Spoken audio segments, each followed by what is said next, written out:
Agora há pouco eu vi umas postagens de uma moçada espantada com o crescimento do coach Picareta nas pesquisas para a Prefeitura de São Paulo. Gente, vocês esqueceram que a gente ganhou as eleições por uma diferença minúscula em 2022, ou seja, essa gente teve mais de 50 milhões de votos, mais de 50 milhões de pessoas no país votaram no cara que ria, debochava de brasileiros e brasileiras agonizando por falta de oxigênio, que ele, o governo dele, deveria ter providenciado. Tem muita gente aí louca, solta por aí. Tem uma gente deformada intelectualmente, moralmente. É fato. O que me estranha, o que me espanta, não é isso. Porque essa gente está aí. O mapa eleitoral de 2022 mostrou isso. O que me espanta é que a justiça parece que não aprendeu nada. Vocês imaginem, o cara acusa um candidato a prefeito da maior cidade do país, da América Latina, uma das maiores do mundo. O cara faz uma acusação grave que o outro candidato seria usuário de cocaína. Não apresenta provas e ele continua candidato. É um horror. Era para ele ter o seu registro cassado. E olha, eu não estou aqui falando isso porque eu acho que ele pode ganhar.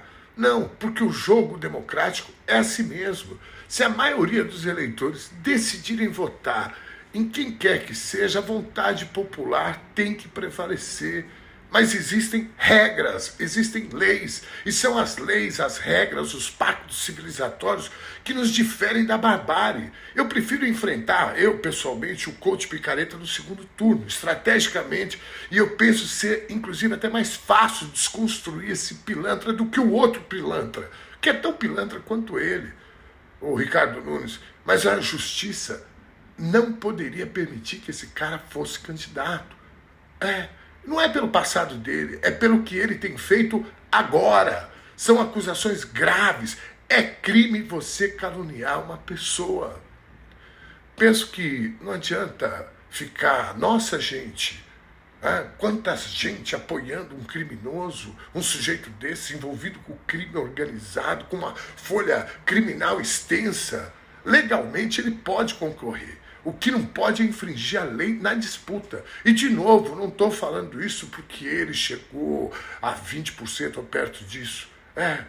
Eu estou falando isso porque a gente tem que preservar a civilidade. É a barbárie. Terra sem lei.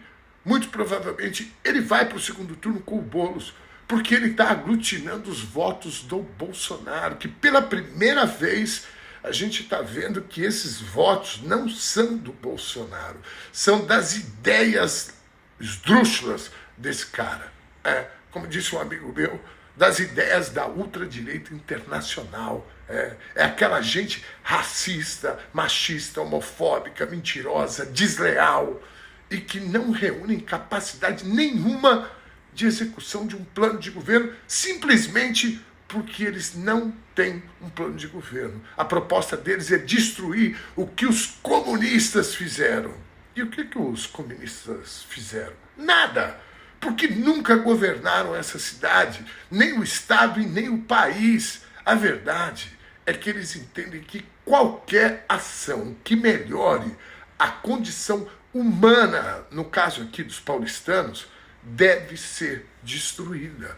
Foi o que o Bolsonaro fez durante 4 anos com esse país. E eles aplaudiram. A questão é que eles não são maioria, eles não têm a maioria dos votos. Não tiveram no país em 2022, não tiveram na capital de São Paulo em 22 também, porque o Haddad ganhou em São Paulo, o Lula ganhou em São Paulo. E não tiveram por quê? Porque o país criou uma correlação de forças que permitiu que a gente ganhasse as eleições. Por pouco, mas ganhamos. Geraldo Alckmin, adversário histórico do PT, veio ser o candidato a vice-presidente. Eu lembro na época, muita gente do campo progressista, que quer ser mais de esquerda do que, reclamando. A nossa tarefa hoje é derrotar a ultradireita na maior cidade do país. É hora da gente repetir o grande arco de aliança, a coalizão de forças formada nas eleições passadas e derrotarmos e assim isolarmos essa gente da política, empurrar essa gente para o esgoto, lugar que eles nunca deveriam ter saído. Por isso eu te peço aqui, vote Boulos em São Paulo. Converse com todo mundo, como disse o Lula ontem no comício lá na Zona Leste de São Paulo, São Miguel Paulista, que estava lindo. Converse com seus familiares, converse com seus amigos, com seus colegas de trabalho. Nós não podemos vacilar e vamos precisar de um legislativo forte.